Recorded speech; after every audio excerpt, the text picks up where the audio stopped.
కొరింథీయులకు రాసిన పత్రిక 6వ అధ్యాయము 19వ వచనం 20వ వచనం. మీ దేహము దేవుని వలన మీకు అనుగ్రహించబడి మీలో ఉన్న పరిశుద్ధాత్మకు ఆలయమై ఉన్నదని మీరు ఎరగరా? మీరు మీ సొంతం కారు, మీరు విలువ పెట్టి కొనబడిన వారు గనుక మీ దేహముతో దేవుణ్ణి మహిమపరచండి. చాలు.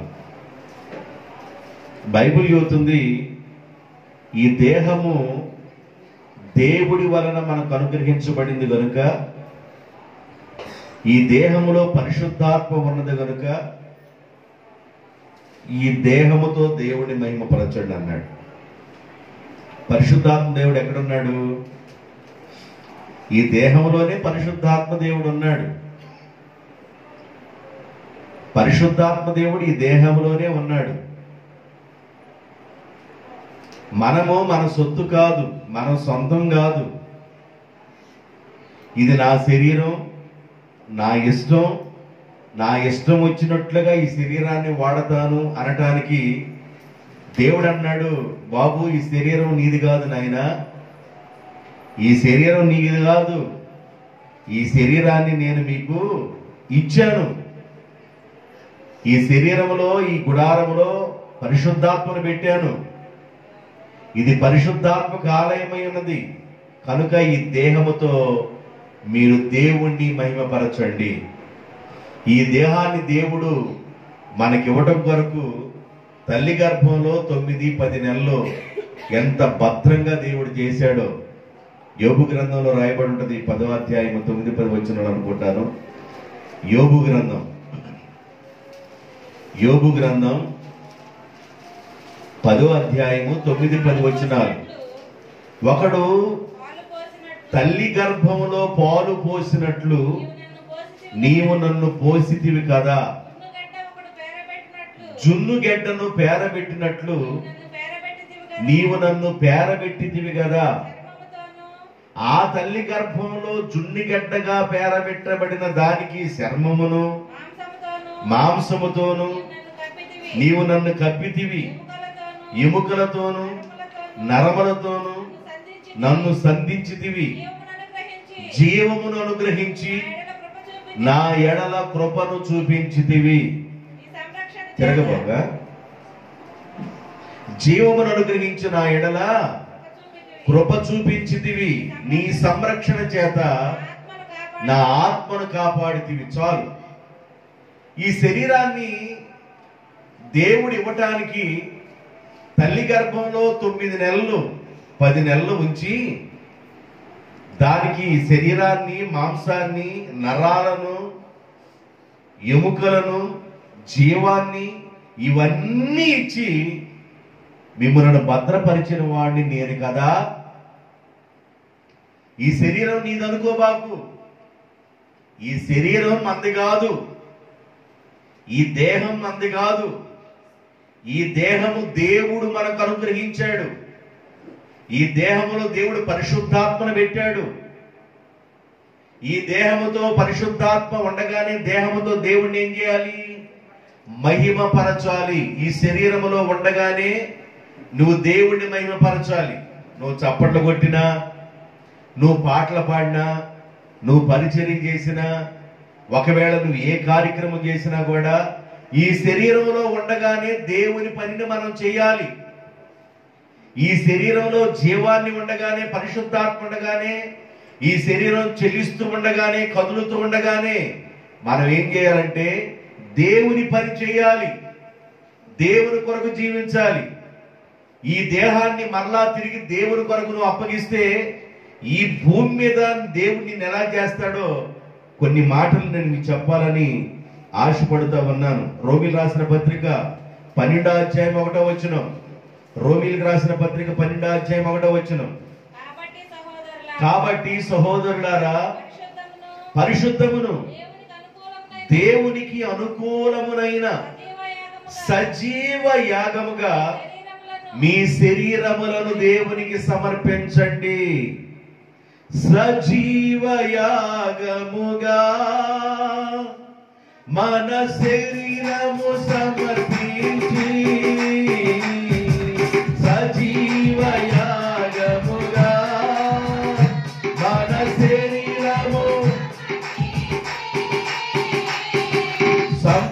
శుద్ధి నందా శుద్ధాత్మను సంపూర్ణ శుద్ధి నందా అలా సజీవ యాగముగా మన శరీరము సజీవ యాగముగా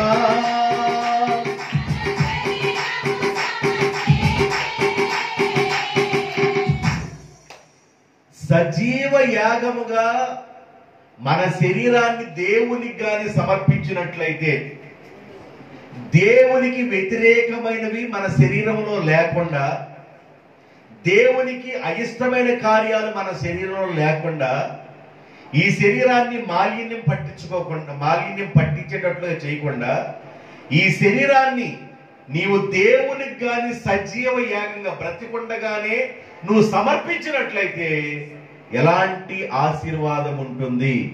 ఒక ఎగ్జాంపుల్ చెప్తాను, మీకు తెలిసిన విషయమే.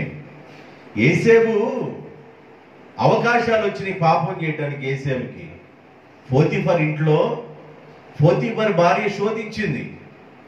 శోధించినప్పుడు ఆమెతో అన్నాడు, అమ్మా నా యజమానుడు అన్నిటిని అప్పగించాడు కానీ నిన్ను నాకు అప్పగించలా, కనుక నేను పాపాన్ని మూటగట్టుకోలేను, నేను పాపాన్ని చేయలేను అని తను దూరంగా పారిపోతా ఉండగా ఆ సొక్క కొట్టుకుంది.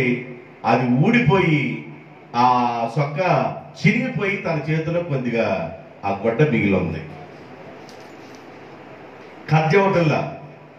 కానీ తను ఎప్పుడైతే పాపాన్ని విడిచి దూరంగా వెళ్ళిపోయాడో, పాపానికి ఎప్పుడైతే దూరంగా ఉండిపోయాడో, పవిత్రతను కాపాడుకున్నాడో, పవిత్రతను కాపాడుకున్న వాళ్ళకి ఈ లోకంలో కష్టాలు వస్తాయి. గుర్తుపెట్టుకోండి.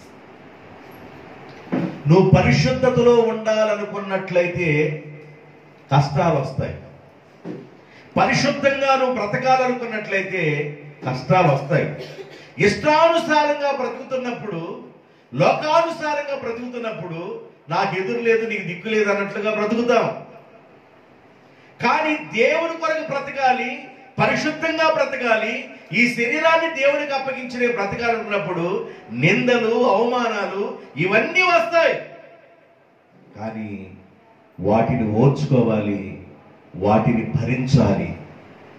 వాటిని ఓర్చుకున్నాడు, వాటిని భరించాడు.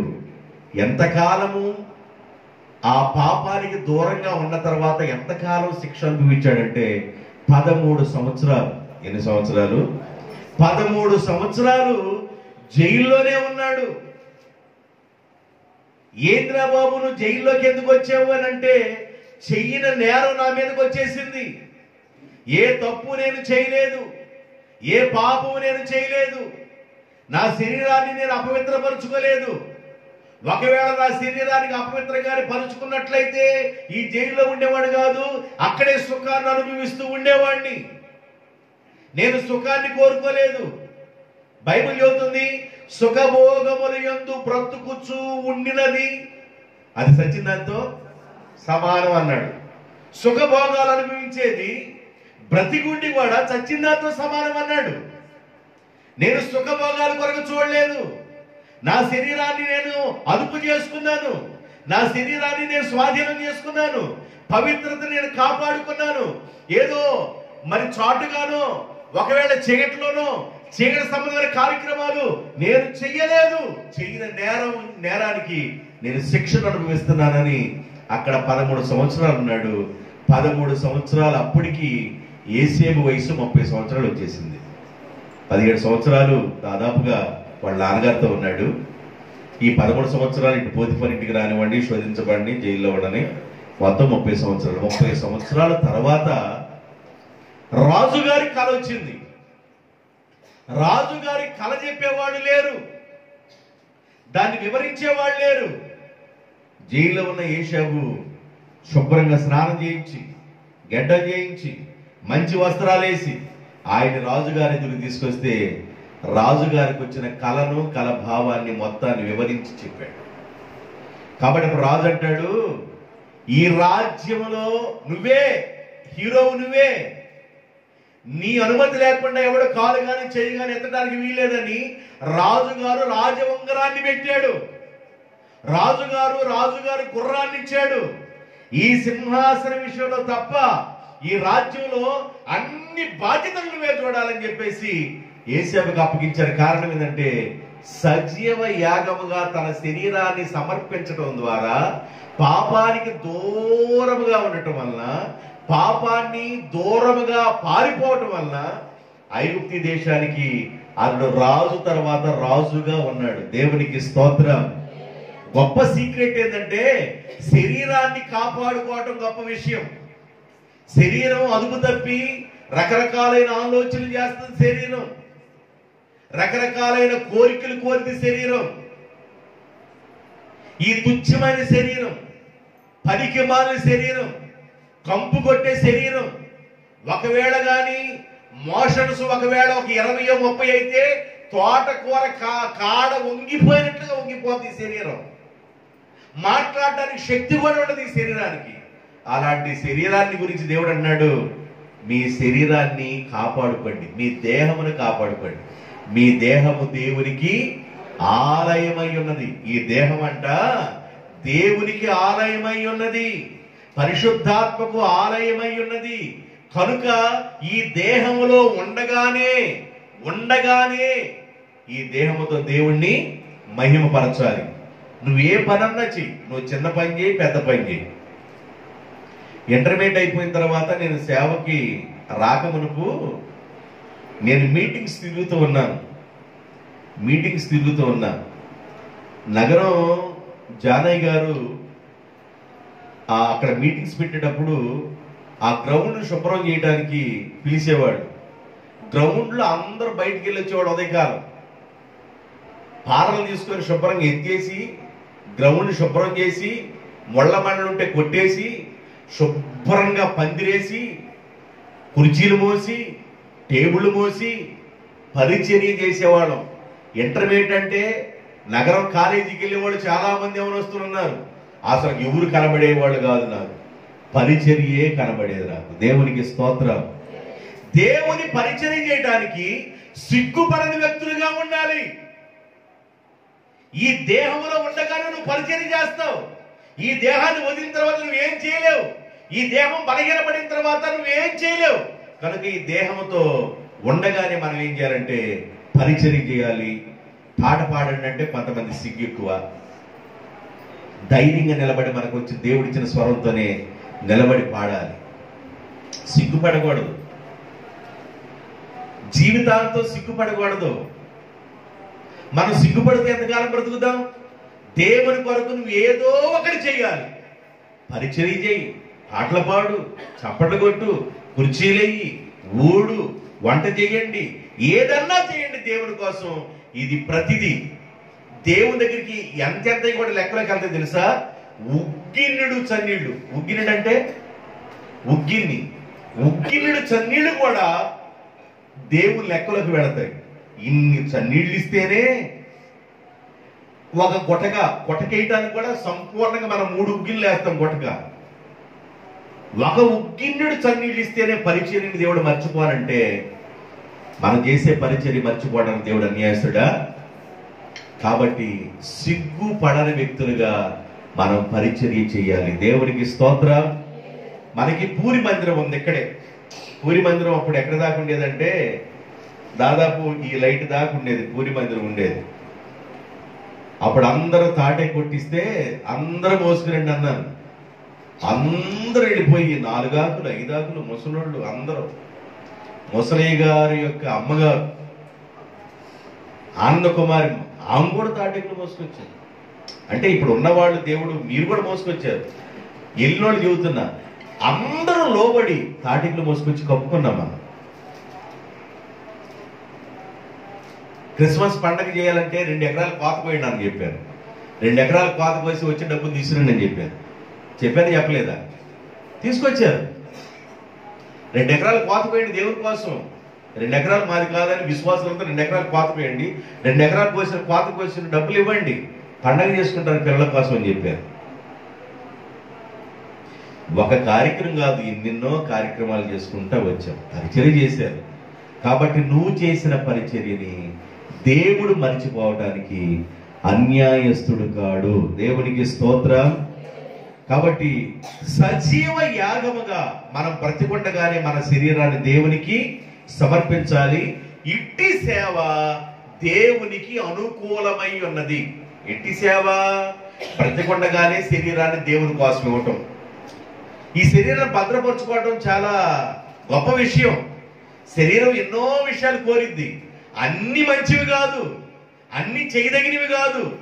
కాబట్టి మనం ఏది చెయ్యాలి ఏది చేయకూడదో తెలుసు కనుక దేవునికి ఇష్టమైన పని మాత్రమే ఈ శరీరంతో చేద్దుముగాక. రైట్. పిలిపిలికి రాసిన పత్రిక 1వ అధ్యాయము 19వ వచనం. పిలిపిలికి రాసిన పత్రిక 1వ అధ్యాయం 19వ వచనం.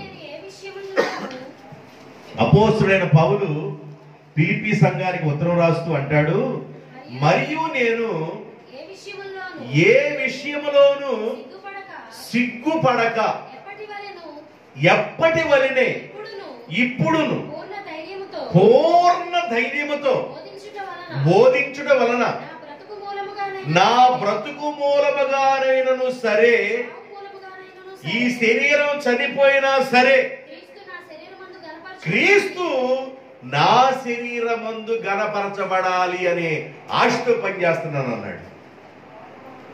ఆయన అంటాడు, బ్రతికితే క్రీస్తు, చావైతే నాకు లాభం. అయితే నేనేమనుకున్నానంటే, బ్రతికించిన దేవుడు ఈ శరీరంలో ఉండగానే ఈ శరీరం ద్వారా యేసయ్యే గణపరచబడాలి, యేసయ్యే మహిమపరచబడాలి. ఈ శరీరంలో ఉండగానే నువ్వు దేవుణ్ణి మహిమపరుస్తావు. ఈ శరీరాన్ని విడిచిపెట్టిన తర్వాత ఇది ఒట్టి కట్టిగానే మిగిలిపోద్ది. కాబట్టి ఈ శరీరంలో ఉండగానే నువ్వు దేవుణ్ణి ఘనపరచాలి, మహిమపరచాలి. నువ్వే పనన్నా చేయి దేవుని కోసం, శరీరంలో ఉండగానే చేస్తావు. శరీరాన్ని విడిచి